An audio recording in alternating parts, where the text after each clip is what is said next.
어,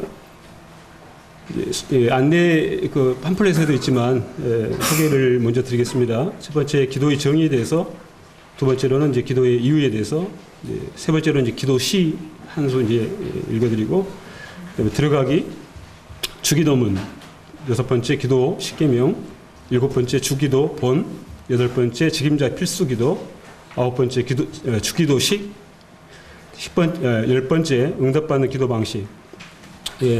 빨간 글씨로 세 가지 포인트를 이렇게 말씀을 드렸는데 좀 단어가 생소할 거예요. 제가 만든 거니까 이해해 주시고, 이제 세 가지 포인트, 문, 본, 식 이렇게 기억나기 쉽게 제가 이렇게 포인트를 잡았습니다. 기도의 정의를 이제 뭐 여러 군데 찾기도 하고 또 그렇게 했지만, 사실 성경에서 입각해서 말씀드리는 것이 가장 정답일 것 같다고 생각해서 이제 마태복음에 나오는 기도에 관한 말씀을 통해서 이렇게 정의를 이렇게 잡아봤습니다. 첫 번째, 기도는 하나님과 인격적인 관계를 갖는 것이다.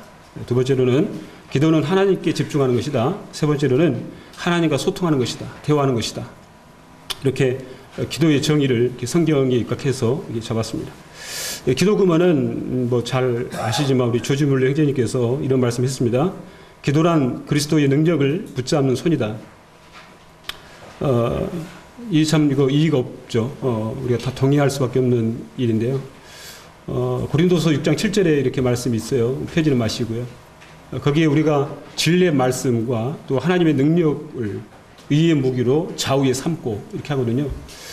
사실은 이제 하나님의 말씀하고 이 기도는 쌍벽과도 같은, 기차로 말하면 이제 기차 레일의 양 레일과 같은 건데, 한쪽이 무너져 버리면 결국에는 우리 사역에 막대한 그런 같은 어려움을 초래한다는 생각을 하게 되는데, 기도만큼 또 많이 강조하면서도 사실은 또 적용하기 어려운 주제가 아닌가 싶은 생각이 듭니다.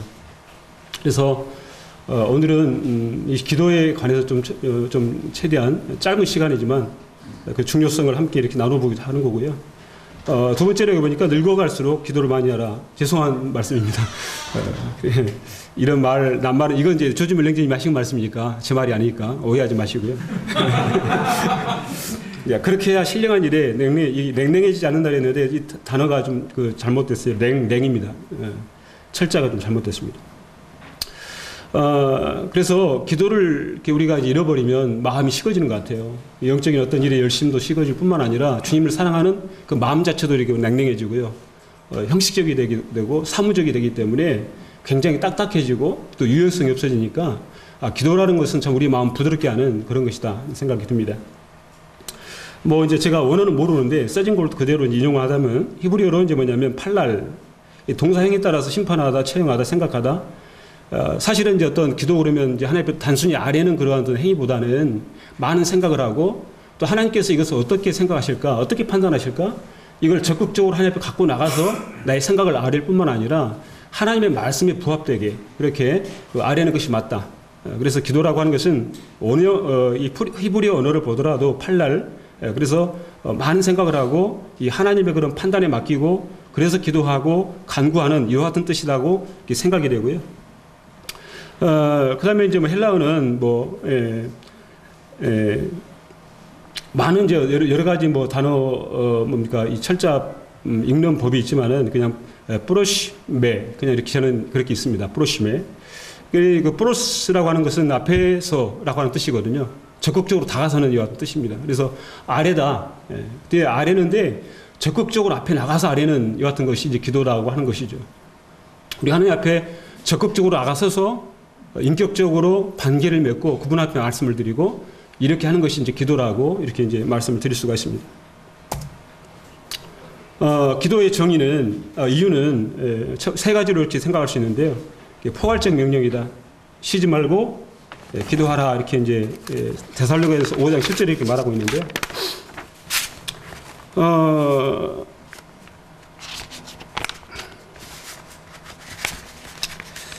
데살로니가 교회 성도들한테 이제 그런 이야기를 하시죠. 권하죠. 성도들에게 질서를, 게으른 자를 권계하라 그랬는데, 사실은 이제 질서를 거슬려서 자기 마음대로 행하는 사람들을 책망하고 공고해서 질서 안에 들어올 수 있도록 하라. 이렇게 이와 같은 이제 공고를 하시고요. 또 마음이 연약한 자들을 붙들어줘라. 이렇게 이제 하시고, 또 힘이 없는 자들을 도와라. 또 모든 사람에게 대해서 오래 참아라. 또 삼가 누구에게든지 악으로 악을 갚지 말고 서로 대하든지 모든 사람을 대하든지 항상 선을 쫓아라. 이러면서 말 끝에, 이 말씀 끝에 이제 하신 말씀이거든요. 결국에는 앞에 나온 선행되는 여러 가지 조건들은 이 하나님의 기도가 받침이 되지 않으면 나올 수 없는 것들이라고 생각이 됩니다. 오래 참는 일이라 할지 돕는 일이라 할지, 사람은 이기적이기 때문에 하나님과 연결되지 않으면 우리는 본성적으로 자기 중심적인 삶을 살 수밖에 없기 때문에 그렇다고 이렇게 생각이 됩니다. 그래서 포괄적인 명령은 이제 모든 성도들에게 아마 이제 적용되는 말씀이라고 보여지고요. 두 번째, 지금자 책임이라 그랬는데, 우리가 이제 그 특별히 공적인 어떤 일을 맡은 사람들은 더더구나 이것이 요구된다고 생각이 됩니다. 그래서 사무엘상의 12장 23절에 나는 너희를 위하여 기도하기를 쉬는 죄를 여호와 앞에 결단코 범하지 아니하고 그랬는데, 사무엘이라는 말이죠. 직임자의 책임이라 할 때 기도하지 않는 건 죄다라고 그렇게 이야기를 하고 있습니다. 결국에는 우리가 하고 싶을 때 하는 게 아니라 하기 싫어도 해야 되는 어떤 책임과 같은 것이다. 이것을 만약에 안 했을 경우에는 직무유기가 된다라고 주님께서 이렇게 말씀하시니까, 특별히 일선에서 이렇게 앞서서 일하시는 분뿐만 아니라 어떻든 이 교회 한 파트를 맡고 있던 어떤 그 주님의 어떤 공적인 일을 하고 있는 사람들에게 요구되는 그 같은 책임이라고 보여집니다. 사도행전 6장 4절에는 우리는 오로지 기도하는 일과 말씀 사역에 힘쓰리라 그랬는데요. 이 띠포르시라고 하는 것은 띠프로시, 이거는 앞에 기도실, 프로시는 기도실을 말합니다. 기도하는 일이라고 그렇게 했는데 사실은 기도실에서의 사역을 얘기하는 거거든요. 기도실. 우리는 그래서 기도하는 특별한 공간을 따로 만들어야 될 것을 성경에는 여러 곳에서 이렇게 말씀하고 있습니다. 어떤 우리가 이제 서재에서 그 하나님의 말씀을 연구하고 또 보는 일을 많이 하는 것처럼 하나님과의 관계를 맺게 하기 위한 남들에게 어떤 해방받지 않는 오직 하나님께 집중할 수 있는 어떤 그런 조용한 공간을 기도실로 마련하는 것이 좋다. 그래서 그 기도실에서의 사역을 감당하겠다 이렇게 했는데, 그 전무한다고 하는 것이 뭐냐면 완전히 마음을 다해서 그것을 할 것이다. 그래서 말씀 사역과 기도 사역은 결국에는 뭐냐면 책임 사역이다. 성경에서는 그렇게 말씀하고 있습니다. 이 기도실의 사역은 봉사나 또 사무, 직무 이렇게 이제 사역이라는 단어를 또 바꿔서 우리가 이해할 수도 있겠습니다. 그러니까 능력의 원천이다. 세 번째, 우리가 기도하지 않으면 우리 속 사람이 연약해질 수밖에 없다. 연약해진다는 것은 결국 겉사람이 강해진 거고, 그래서 우리가 이제 기질적으로 옛날의 습성이나 또 성격이나 이런 것들로 살 수밖에 없는, 강하게 성령께서 우리의 마음을 주장하고 나를 붙들어야만 주님 앞에 쓰임 받을 수 있는데, 이것이 이제 우리 약하게 되게 되면 이론적인 것 같은 신앙생활을 할 수밖에 없는 그 같은 부분이라고 보여집니다. 한 장 더 연구하셔가지고요. 기도에 대해서 이제 생각을 할 때 그냥 주님이 감동 주셔서 박두진이 아니고요. 박두선입니다.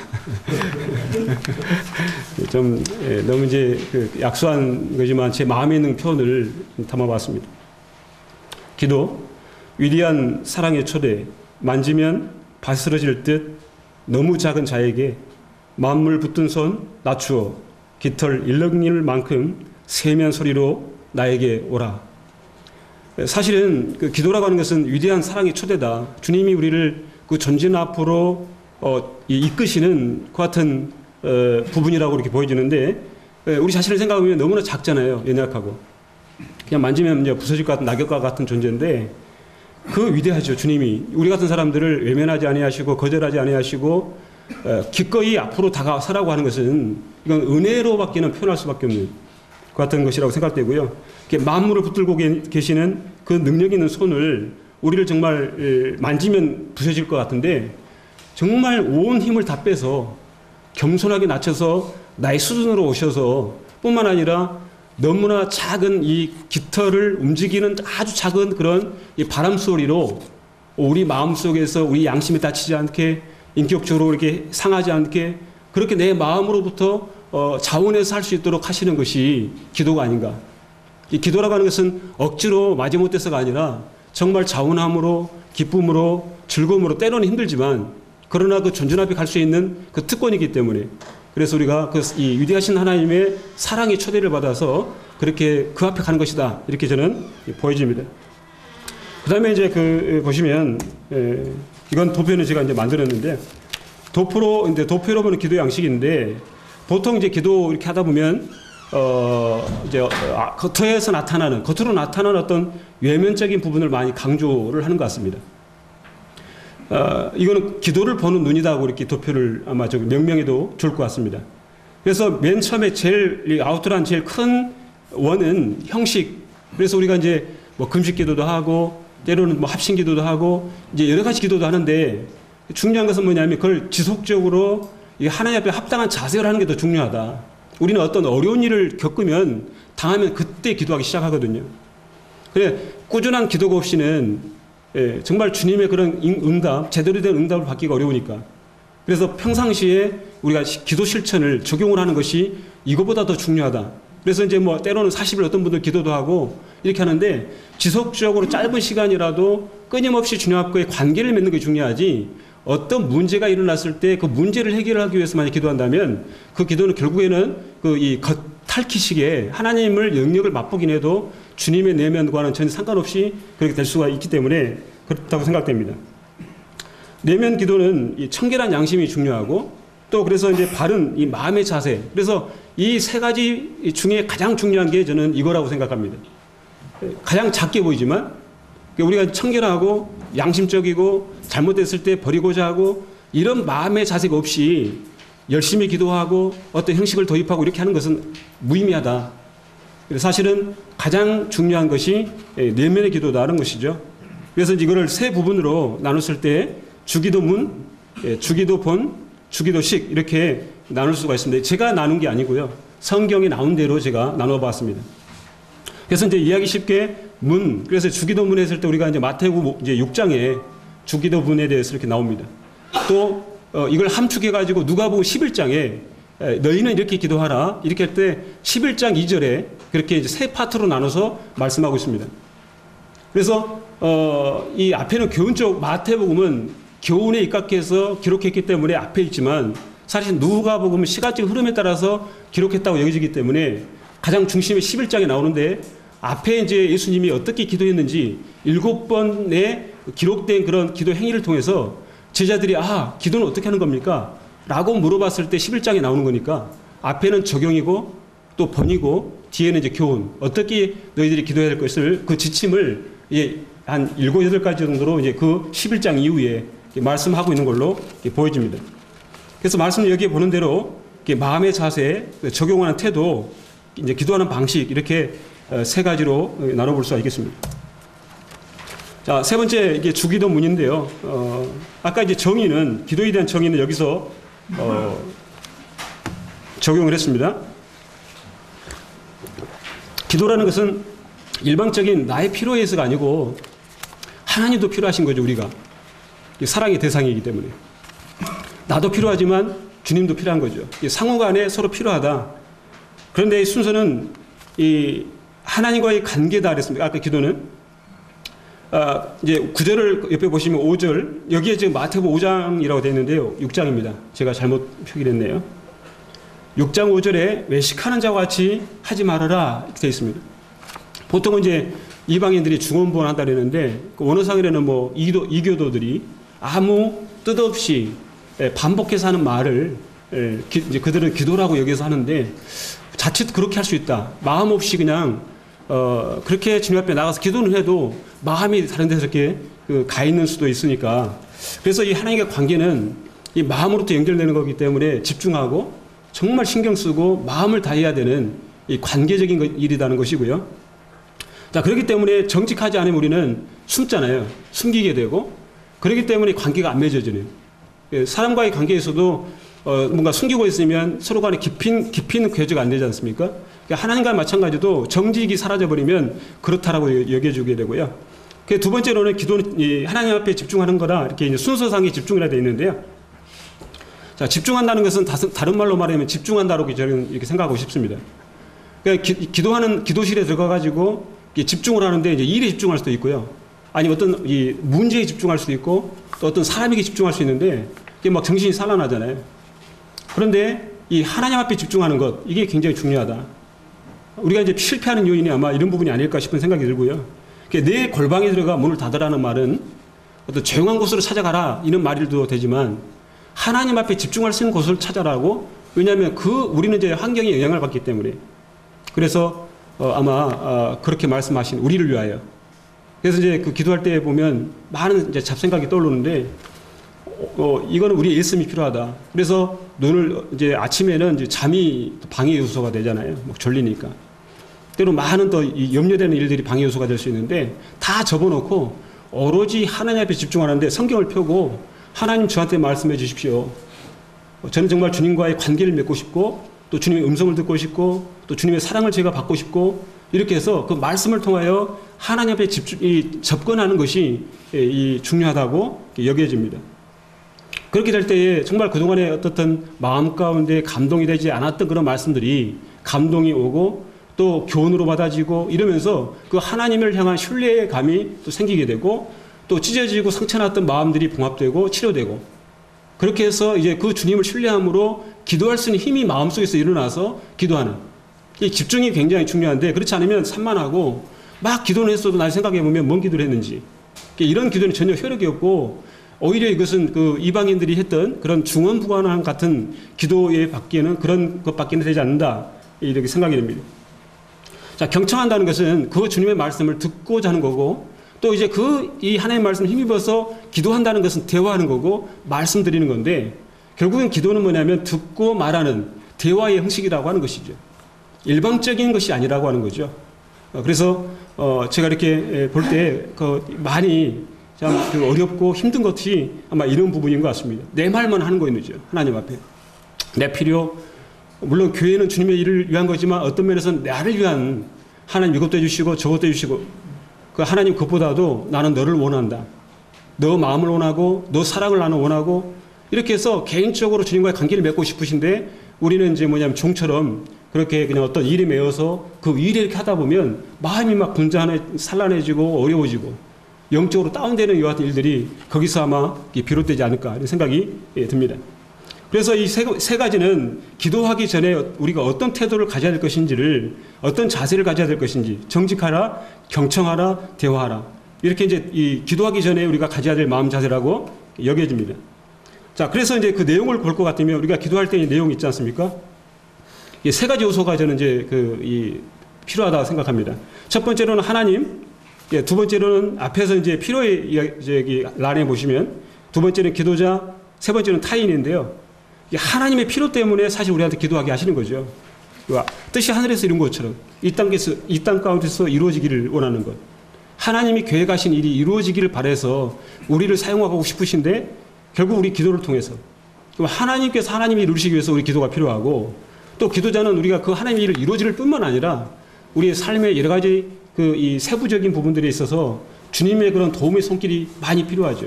내 자신을 위해서 기도를 해야 되고요. 첫 번째는 하나님을 위하여, 두 번째는 내 자신을 위하여, 세 번째는 타인을 위하여. 용서하라 그랬지만 용서의 그 의미 안에는 여러 가지가 담겨 있다고 생각합니다. 그들의 필요, 또 그들의 관계 가운데서 내가 정말 잘못했을 때 용서를 빌고 아니면 그들이 잘못했을 때 용서를 하고 이런 관계에서 하나님의 영광을 드러냄으로 말미암아 그들에게 하나님의 놀라운 영향력을 미칠 수 있는 이 같은 관계이기 때문에 그래서 이 부분이 중요하다. 세 가지. 그래서 누가복음에는 세 가지 부분으로 축약해서 이 마태복음 6장에서는 굉장히 길게 이렇게 말씀하고 있지만 누가복음에서는 간단하게 세 가지로 요약해서 이렇게 말씀하고 있는 것을 보게 됩니다. 그래서 이 하나님에 관해서는 우리가 이제 9절에 보시면 이름이 거룩히 여김을 받으시며 이랬는데 사실은 주님은 원래부터 거룩하신 분입니다. 우리가 거룩히 여김을 받으십시오 아무리 말을 해도 그분은 원래 안 거룩한데 거룩하신 분이 아니라 사실 이 말씀은 우리가 거룩해야 될 내가 거룩하니까 너는 거룩함을 통하여 나에게 영광을 돌려라. 이거는 우리 삶의 예배를 이야기한다고 저는 여겨집니다. 성결하지 않으면 결국은 기도는 실패다. 죄를 품고 잘못하고 있고 또 성도와의 어떤 다툼이나 여러 가지 그 마음의 어려움이 있어가지고는 기도 자체가 어렵다. 결국 관계 회복을 통해야 기도가 제대로 된 기도를 한 거지 그 전까지는 어떠한 용납도 하나님이 우리한테 허락지 않을 것이다. 자, 그래서 성결이라고 하는 것은 결국에는 굉장히 중요한 거고 주일날 예배도 마찬가지로 이 과정이 있어야만 진정한 예배를 드릴 수 있다고 저는 여겨지게 되고요. 그래서 기도를 끊임없이 하는 것은 우리가 성결한 삶을 의미하는 것이다. 기도를 끊쳐버리면 결국에는 뭐냐면 우리가 성결한 삶을 포기하는 것이다. 이렇게 좀 강하게 이렇게 말씀을 드려도 좋을 것 같습니다. 두 번째로는 통치. 하나님의 나라가 임한다는 것은 결국에는 하나님의 통치는 온전한 통치고 그분의 통치는 완전한 통치며 우리는 그분의 통치에 들어가야 되는데 결국에는 교만하면 그 통치를 받지 않게 되는 것이다. 결국 그러려면 우리가 그 통치 아래 그 다스림 안에 들어가려면 정말 마음을 낮추고 머리를 낮춰서 그렇게 주님 앞에 다가서야만 될 것이다 라고 이렇게 여겨집니다. 그래서 기도의 그런 요건 중에 겸손한 마음으로 나 같은 자를 받아주시고 또 기도하게 하시고 어떤 우리가 기도 자체가 예전에 저는 착각했던 게 뭐냐면 내가 기도를 많이 해서 많은 능력을 내보이면 그 하나님의 영광 돌릴 거라고 생각했는데 그 자기 자신의 영광이더라고요. 기도를 강하게 해서 기도를 많이 응답받는 게 중요한 게 아니라는 생각을 했습니다.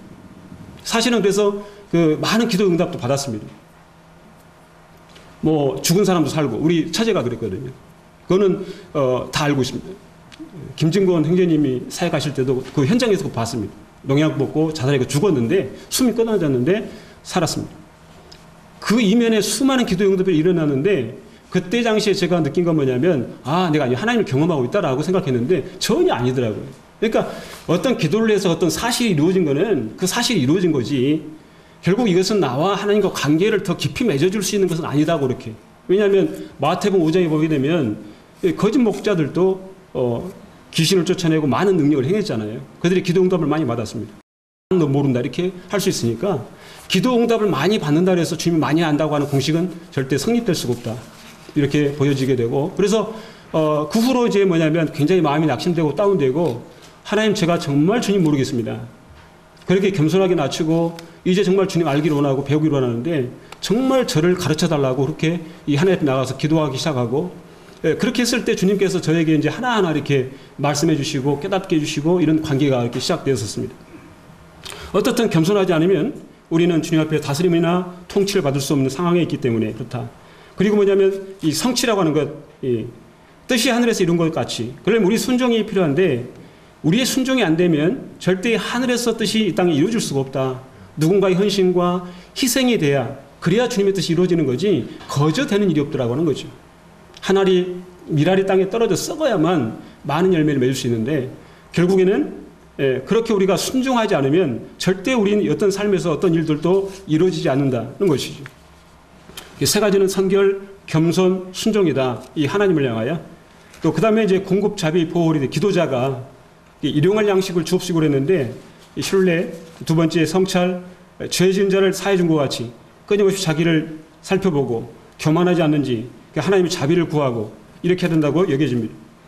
그 다음에 요청, 시험에 들게 하지 마옵시고 적극적으로 요청을 해야 된다고 이렇게 여겨집니다.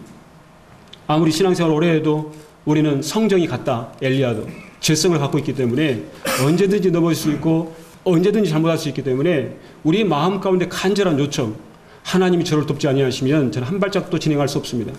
하나님이 돕지 아니하시면 나는 성도들에게 어떤 좋은 마음도 내보일 수가 없습니다. 내 사랑하는 가족이라 할지라도 사랑할 수가 없습니다. 내 사랑하는 아내를 핍박할 수도 있고 또 말로 상처 줄 수 있고 이건 내 재주로 되는 게 아니기 때문에 하나님이여 저를 정말 불쌍히 여겨달라고 아침부터 그렇게 마음을 낮춰서 주님 앞에 다가서야만 그래야만 주님의 그 능력이 우리 삶에서 발현될 수가 있다 이렇게 보여집니다. 그래서 자랑할 수가 없는 거겠죠. 하나님 일을 잘했다 해서 자랑할 수가 없습니다. 온전히 하나님의 은혜인 것입니다. 우리는 정말 어느 누구든지 죄인이고 또 우리는 정말 지옥 불문에 던져줘도 할 말이 없고 구원받았어도 구원받지 않은 사람과 전혀 별반 다를 것이 없는 그렇기 때문에 자랑할 수 없습니다. 아무리 잘해도 자랑할 수 없고 아무리 잘나가도 자랑할 수 없는 온전히 하나님 은혜인 것입니다 라고 눈물로 그렇게 고백할 수밖에 없는 그런 생각이 드는 것입니다. 그리고 이제 마지막 타인을 위하여는 용서하라. 요즘에 용서가 참 사라진 시대에 살고 있어요. 마음이 강팍해져 가지고요. 그래서 조금만 상처를 주면 마음이 품고 있습니다. 말로는 표현합니다. 용서했어. 그러나 마음에 응어려져 있습니다. 능력이 필요한 것이죠. 내 힘으로 될 수 있는 게 아니기 때문에. 이건 기도로서만 가능한 것입니다. 그래서 정말 이 부분이 우리에게 필요하다. 이렇게 말씀이 드릴 수 있습니다. 이거를 따서 이제 결국에는 십계명이라는 것을 이제 만들어 보게 되는데, 정직하라 그랬을 때 속이거나 감추지 말으라. 경청하라. 말하기 전에 하나님의 말씀을 들어라. 말씀을 집중하여 충분히 묵상하라. 세 번째, 대화하라. 일방통행식으로 자기가 하고 싶은 말만 하지 않는다. 말씀을 듣고 분명하고 명확하게 말씀드린다. 저는 이제 기도로 가는 것은 그렇게 생각됩니다. 정신을 차리고 정말 이성적으로 마음을 다하여 또박또박 말씀드리는 것이 맞다. 그렇지 않고 우리 잠결에 막 무의미하게 그냥 내뱉는 말이라는 것은 결국에는 대화하는 중에 그런 것과 똑같다고 생각됩니다. 인격적이시기 때문에. 앞에 그 아버지가 계시는데 막 조는 소리나 막 이렇게 흥얼을 하지 않지 않습니까? 분명하게 알아듣기 쉽게 이렇게 말씀을 드린 거. 물론 다 아시지만 그럼에도 불구하고 이게 중요하다고 생각하고요. 성결하라. 죄는 하나님과 관계를 가로막는 근본적인 요인이다. 문제가 있다면 먼저 자백하고 버려야 된다. 항상 살펴보고, 물론 사람 완벽하지 않기 때문에 내가 부지 중에 죄를 지을 수 있지만 하나님 만약에 제가 잘못한 게 있다면 가르쳐달라고 이렇게 하는 것이 맞다라고 보여지고요. 겸손하라. 기도는 응답 자체가 목적이 아니고 기도자가 하나님의 다스림 안에 들어가게 하는 것이 목적이다. 기도를 통해 배울 수 있는 것은 기도가 많이 응답돼서 하나님의 영광 받으시기보다는 우리가 점점점 하나님의 통치 아래 들어가게 되고 하나님이 나를 통하여 어떤 일을 이루셨을 때에 결국에 하나님의 위대하심을 이야기하게 되는 거고 하나님의 놀라우심을 간증할 수 있는 거니까. 그리고 이분은 얼마나 놀라우시고 얼마나 자비로우신 분이신지를, 그리고 여전히 우리는 그분 앞에 또 엎드려져서 하나님이여 저에게 자비를 베풀어 달라고 하는 이 기도는 그 같은 것이라고 이렇게 보여집니다. 그리고 순종하라. 순종을 결정할 때 기도가 응답된다. 우리는 보통 기도하면 어떻게 막연하게 생각하는데 사실은 기도했으면 목숨을 걸어야다고 생각합니다. 기도했으면 주님 하실 것이고 그러면 나는 내 모든 목숨까지도 드려야 된다고 생각합니다. 물론 어려운 일이죠. 그런데 그건 분명한 사실 같습니다. 하나님께서 내가 너한테 이걸 주고자 하는데 너 정말 원하는 게 이거나? 나는 너의 목숨을 원한다라고 주님이 말씀하신 것 같습니다. 나는 너의 전부를 원한다. 너 전부를 나한테 줄 수 있어? 라고 말씀했을 때 하나님 목숨이라도 취하게 가십시오 라고 말씀드릴 수 있다면, 어떤 일이라도 순종할 수 있다면 주님의 응답 반드시 응답을 하실 것이라고 여겨집니다. 정말 이거 어렵지만, 그러나 내 자신을 보면 어렵지만 내 자신의 또 한계를 생각해 보면 사실은 주님 내 목숨을 거둬가셔도 정말 우리는 할 말이 없는 사람들이기 때문에 어떤 면에서 또 당연하다 이렇게 생각됩니다. 신뢰하라. 생존에 필요한 것에 대해서 기도했다면 신뢰하고 기다리라.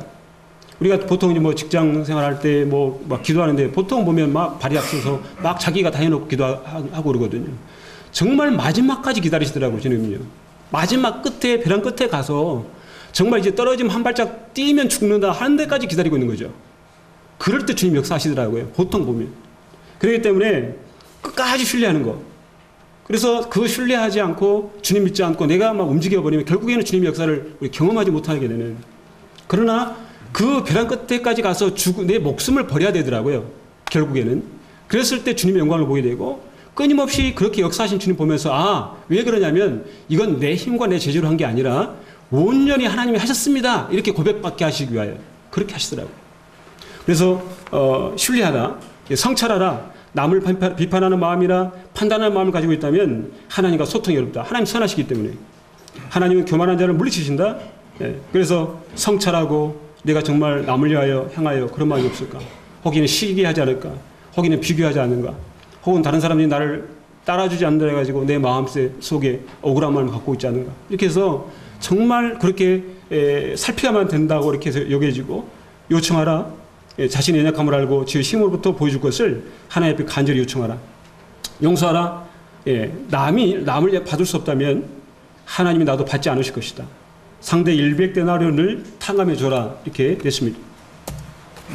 제가 말이 너무 빨라 죄송합니다. 그냥 하다 보니까 좀 천천히 이렇게 말씀드리면 좋은데 그냥 양이 많아가지고 그냥 좀 읽는 속도로만 이렇게 하려고 그러는데도 죄송합니다. 자, 주기도문 이렇게 했는데 아까 이제 주기도문 했을 때 우리 마음의 그 상태를, 자세를 좀 이야기한 것 같습니다. 그런데 주님께서 이제 뭐냐면 그렇게 말씀도 하셨지만 어떻게 기도 생활로서 본을 보이셨는가 하고 행정님께서 말씀하셨는데 이 번이라는 게 너무나 참 중요한 것 같습니다. 교회 안에서도 우리가 이 주님의 이 번을 따라서 기도한다는 것, 또 우리 기도 생활을 통해서 다른 성도들이 그 기도를 배운다는 것, 이게 중요한데, 주님께서 이제 이 누가복음 1장부터 9장까지요. 앞에 지금 이제 적용하시고 번을 보이시는 그와 같은 부분들이 7가지에 걸쳐 나오게 되는데요.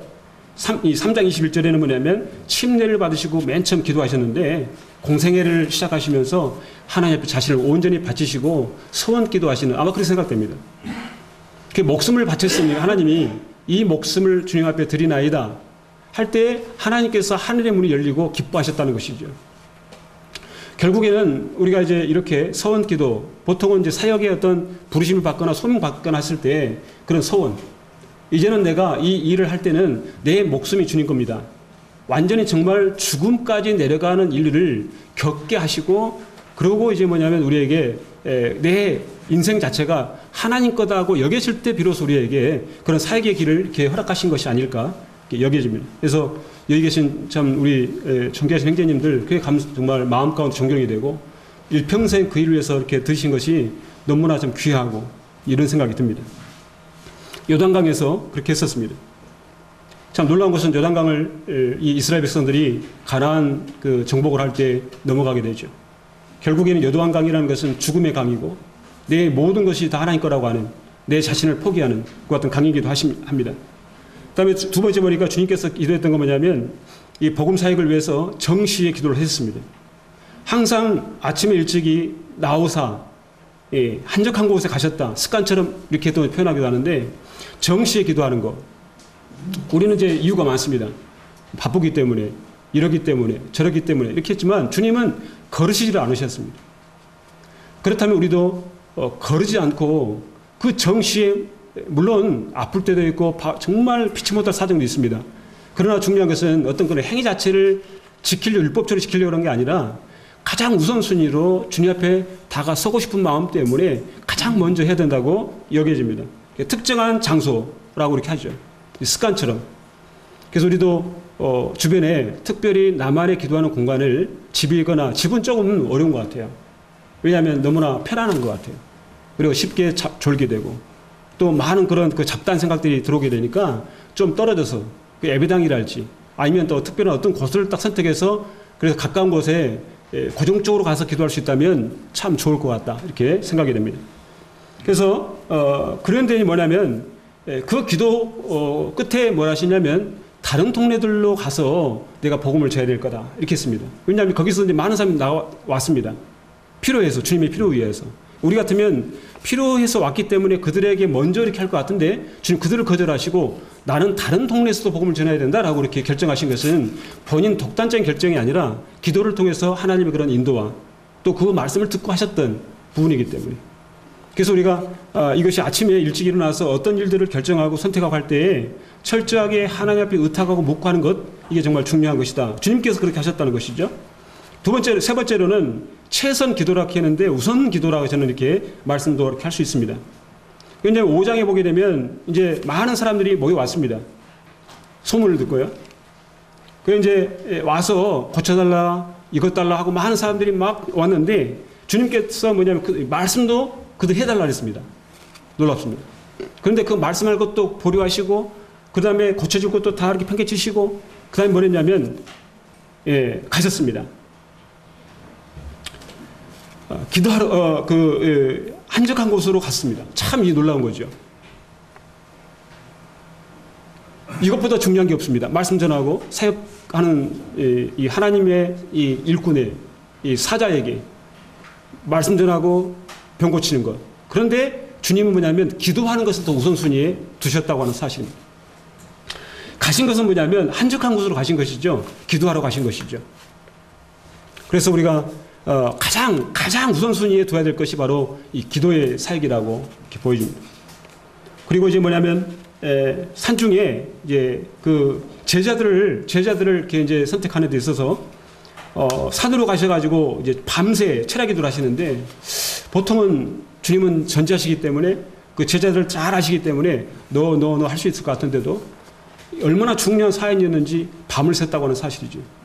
그래서 교회 어떤 그런 그 차기 어떤 일꾼들이나 어떤 사람들을 선택할 때에 내 마음이 드는 게 아니라 정말 기도하고 끝까지 기다리고 물어보고 이렇게 해서 하나님께서 세우신 사람을 세워야만 뒤탈이 없는데 그렇지 않으면 큰 문제가 생길 수 있으니까.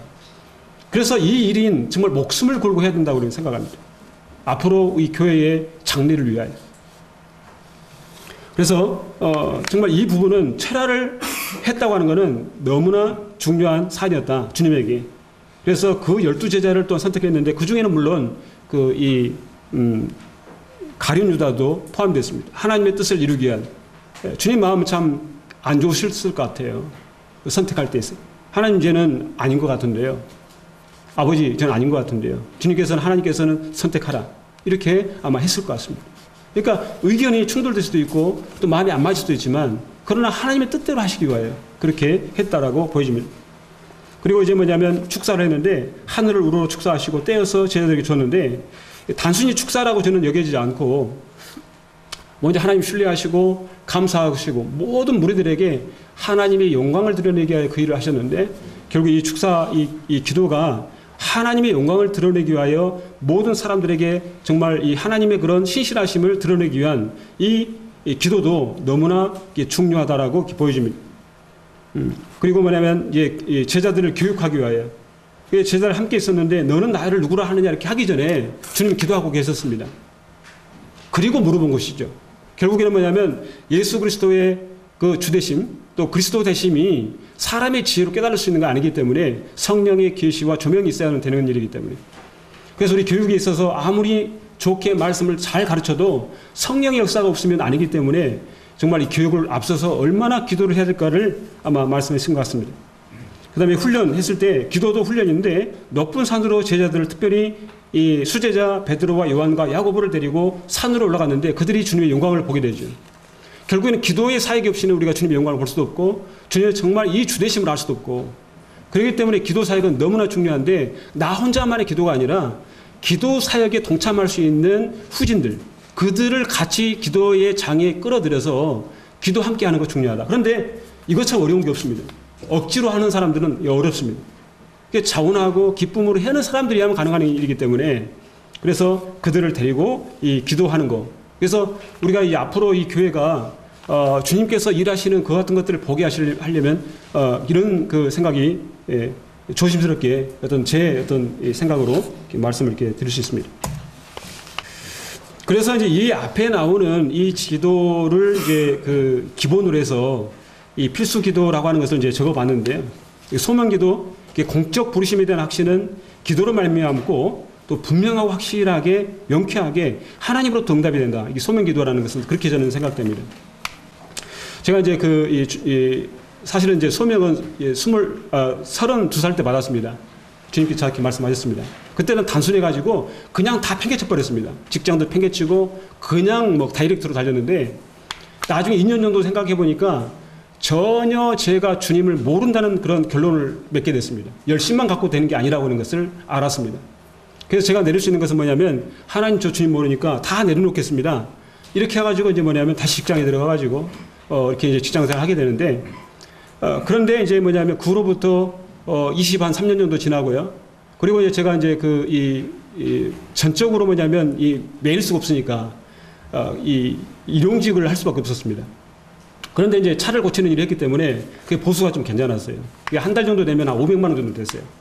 그러니까 굉장히 많은 돈을 받았는데, 근데 또 물론 이제 그 돈이 뭐 이제 다 주님 돈이라고 생각하죠. 근데 중요한 것은 아들이 이제 그 군대를 제대하고 대학에 딱 갈 시점에 주님께서 저한테 말씀을 주신 거예요. 교회적으로 돈이 한참 필요할 때, 돈이 많이 들어갈 때입니다. 근데 저한테 그 사도행전 아까 6장에 나온 것처럼 그들이 기도와 말씀 사역에 전무하니라. 이 말씀이 저한테 마음에 탁 왔는데, 이거 교회 장래를 위하여 기도와 말씀에 전무하지 않으면 미래가 없다는 생각이 딱 왔어요. 그럼 누가 할 것이냐? 저한테 이제 이 압박을 주시는 거죠. 저는 지금 현재 주님 아시다시피 꼭 주님 그럴 때만 부르십니까? 저는 이제 반반했어요. 제일 돈 필요할 때, 교회도 필요할 때, 그럴 수 있습니까? 이렇게 처음에는 이렇게 반발했는데 계속 압박을 주셔가지고 그러면 저는 먼저 움직일 수 없으니까 이 회사에서 저는 말 안 할 테니까 먼저 나가라고 하십시오. 그럴 수 없거든요. 저 혼자 이러니까.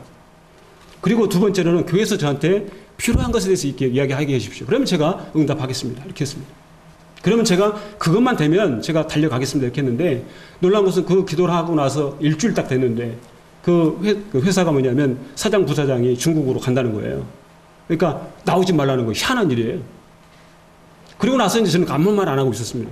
근데 교회에서 뭐냐면 저한테 이 사역비를 또 사례비를 주겠다는 거예요. 그동안 아무 소리 없다가. 물론 많은 액수는 아니었지만. 명확하게 저한테 그렇게 말씀하셨습니다. 그래서 제가 주님 앞에 정말 오히려 민폐만 끼치고 주님의 일에 해방만 하는 사람이지 주님의 일을 한다고 저는 해본 적도 없고 또 앞에 서서 말하는 것도 어렵고 그래서 그게 참 어려운데 주님께서 만약 그렇게 하신다면 그렇게 따르겠습니다 했는데 그렇게 하시고 그 후로부터 바로 이제 뭐 CTI 들어가게 하시고 저한테는 돈이 없었습니다. 다 그게 이제 하게 하시고 또 얼마 있다가 또 이스라엘 또 이제 이 15일 동안 갔다 오게 하셨습니다. 전혀 돈이 없었습니다. 근데 외부에서 다른 교회에서 다른 성도님이 저도 모릅니다. 그분이 그 돈을 대납해 줬습니다. 그러면서 이제 그렇게 생각할 때 저는 생각할 때 뭐냐면 확실하게 주님께서 너 내가 불렀어 이렇게 이제 그렇게 생각이 될 수밖에 없는 소명 기도는 우리가 죽음으로써 주님 제가 이렇게 할 때 주님께서 이 목숨을 취하여 가시더라도 그렇게 하기를 원합니다 이렇게 딱 결정하고 그 주님이 아시는 것 같아요. 물론 지금도 많이 이제 어려움도 있지만 또 때로는 또 갈등도 하지만 그러나 중요한 것은 주님께서 부르신 그래서 너무나 작은 그래서 어떤 일도 감당할 수 없는 또 지식적으로든지 경험적으로든지 또 어떤 면에서도 안 되는 그러기 때문에 주님 앞에 그럼 저는 안 되니까 주님 하십시오 이렇게 될 수밖에 없는 상황인 것입니다. 정식기도 그래서 이제 그렇기 때문에 연약하기 때문에 늘 기도로 할 수밖에 없는 그 하나님의 말씀을 볼 수밖에 없는 상황이 우리에게 주어지고 최선기도 이게 굉장히 중요하다. 철야 금식기도 중요하다. 아까 이제 5번째 축사기도 그랬는데요. 인도자들에 대한 신뢰는 그들의 기도에 대한 확신 또 하나님으로부터 응답이 있을 때 이렇게 저는 보인다 봅니다. 왜냐하면 축사를 할 때는 만약에 주님이 축사를 했는데 아무 일이 안 일어나요. 그럼 속이는 것밖에 안 되잖아요. 결국에 뭐냐면 이 하나님 앞에 우리가 기도하고 기도들이 응답되는 그 모습을 통하여 성도들이 뭔 생각을 하느냐면 아까 형제님 말씀하셨듯이 생활의 본을 통하여 또 그들의 어떤 기도를 통하여 하나님의 살아계심을 만약에 나타낸다면 이건 내가 아니고 주님께서 하셨다고 하는 그런 확신이 든다면 성도들의 마음을 움직인다는 거죠. 나를 봤을 때는 아닌데 주님께서 역사하시니까 된다라고 하는 것이죠. 그래서 이 부분이 기도로서 저는 가능하다 이렇게 보여지고요. 교육적 기도 그래서 철저하게 기도하고 아무리 정말 목청이 터져라고 이야기를 해도 전혀 씨알이가 안 맥힐 때가 있는데 마음을 낮추고 기도하고 할 때 그것이 정말 사람들의 마음에 깊이 들어간 것을 보게 됩니다. 이 기도로 가는 것이다라고 보게 되고 말씀도 정말 전무하고 계속 말씀 묵상할 뿐만이 아니라 마음을 열고 배우고 겸손하게 저는 예전에 이제 배우기 전에는 많이 안 줄로 생각했는데 너무나 모르고 또 다시 생각하면 주님은 너무나 광대하신 분이기 때문에 영원토록 알아도 모르는 분이기 때문에 죽을 때까지 배워야 되는 이것이 진리다고 이렇게 생각이 되었습니다. 그래서 아는 게 아니라 죽을 때까지 배우자 이런 생각이 들었고요. 기도 훈련을 통해서 끊임없이 그래서 이제 뭐냐면 교회 가운데도 다 성도들이 100% 참여할 수 없지만 그중에 이 기도의 열의를 보는 사람들이 있는 것 같습니다. 그들을 초청하고 그들에게 권하고 이렇게 가지고 그 기도의 짐을 나눠지고 이렇게 해서 주님의 일들을 진행하는 것이 중요하다. 아까 이제 주기도 문 아까 마음의 자세에 대한 이야기를 했고요. 주기도 번 했을 때 적용이 있잖아요. 우리가 어떻게 지속적으로 우선순위를 두고 또 그 기도처를 마련해 놓고 그렇게 끊임없이 같은 모양으로 나갈 것인지에 대해서 그 번을 주님께서 보이셨다면 주님이 교훈을 하셨습니다. 이런 형식을 따라 그래서 외면에 어떤 이제 모습들이 아마 이것에 포함되지 않을까 싶은 생각이 듭니다. 7가지지만 8가지로 이렇게 요약할 수 있습니다. 원리는 아까 주기도문 어떤 방식으로 기도해야 하는가 제자들이 물어봤습니다. 주님은 항상 기도하셨거든요. 그들은 궁금했습니다. 왜 이렇게 기도하시지? 그런 능력이 많으시는데 그냥 하시면 되지.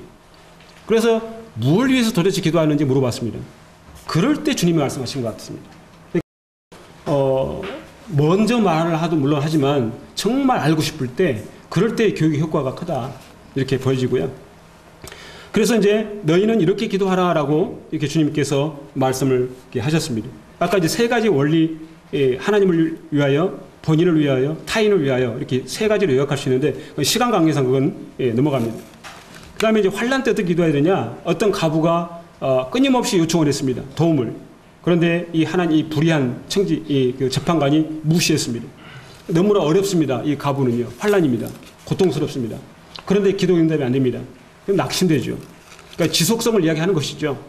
우리는 기도할 때 낙심되기도 하고 또 포기하기도 쉽고 때로 원망스러운 마음도 들고 그렇기 때문에 기도를 우리는 딱 멈출 수 있는데 이 주님께서 교훈하시기를 멈추지 말아라 이렇게 말씀하셨습니다. 반드시 응답할 때가 오는 것이다라고 하는 것이죠.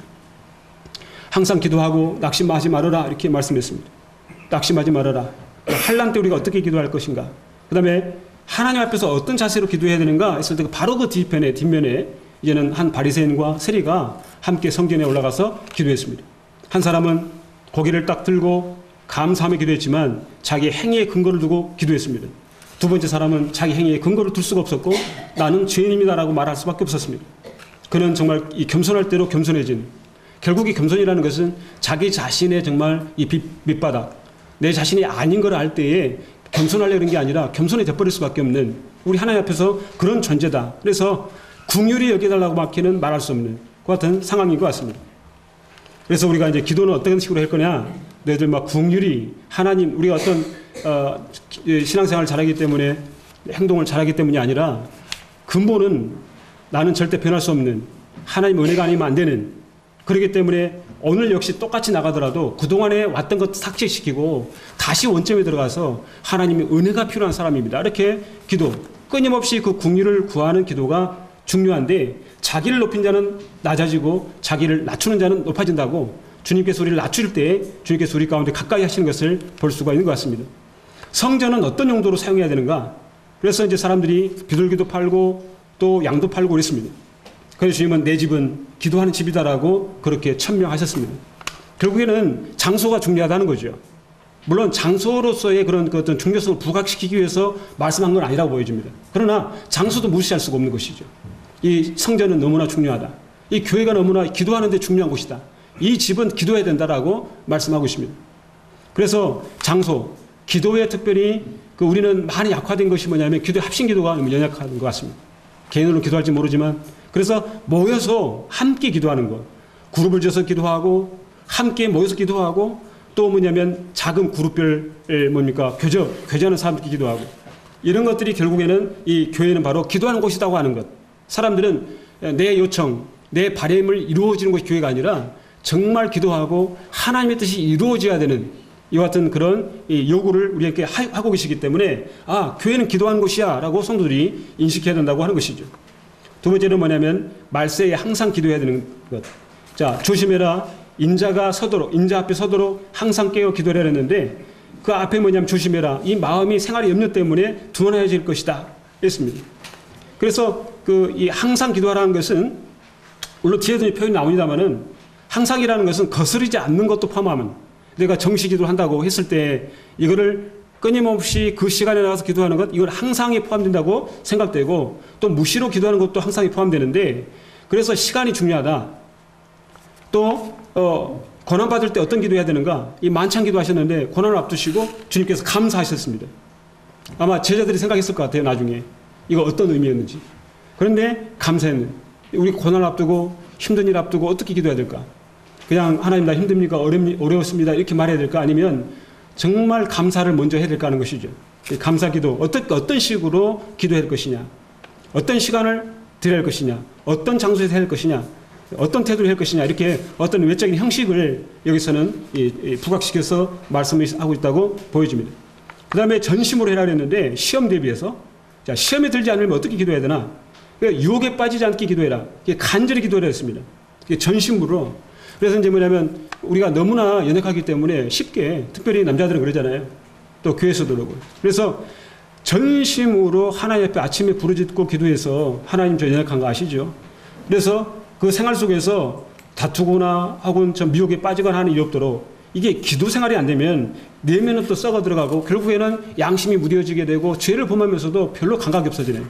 이와 같은 이 실패의 삶을 살게 되는데 그렇다고 여겨집니다. 마지막에 정말 중요한데 그 십자가 위에서 자기를 대적하고 죽이는 그들을 향하여 저들을 용서해달라고 있는 사랑, 기도는 결국엔 사랑의 표현이라고 이렇게 완성할 수 있을 것 같습니다.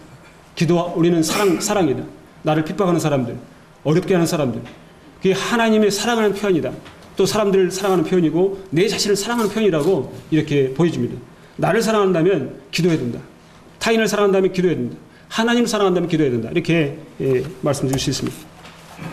마지막 이제 도착 종착역입니다. 아까 10분보다 약간 좀 빨리 될 것 같아요. 자, 원리들이라 냈습니다. 주기도민의 원리들을 따라 해라 그랬는데 대화, 그분의 앞에 집중하고 그렇게 해서 우리가 뿐만 아니라 그 뒤에 나오는 그 하나님의 그런 이 말씀에 입각해서 그렇게 우리가 기도를 해야 된다고 여겨집니다. 하나님을 위하여 기도를 하는 것이죠. 그리고 내 자신을 위하여, 타인을 위하여 그렇게 기도를 마음으로부터 정직하고 또 순결하고 성결하고 이런 가운데 원리대로 해라. 이게 가장 중요하다. 그 다음에 지속해라. 응답되지 않는다고 포기하지 말아라. 주기도의 원리에 어긋나지 않는다면 합당한 때에 반드시 이루어 주신다. 은혜 안에서 기도해라. 우리의 안전한 행위가 기도 응답이 원인이 되지 못한다.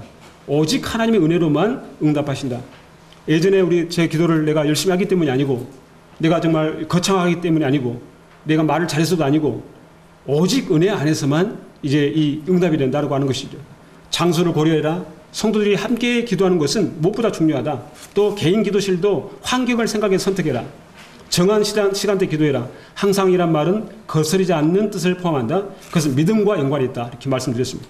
이게 하나님에 대한 믿음이잖아요. 그 다음에 고난 중에도 감사기도 드리라. 주님은 고난과 죽음 앞에서 떡과 잔을 들고 감사기도를 올리셨다. 먼저 감사기도하라 이렇게 말씀드릴 수 있고 전심으로 기도하라.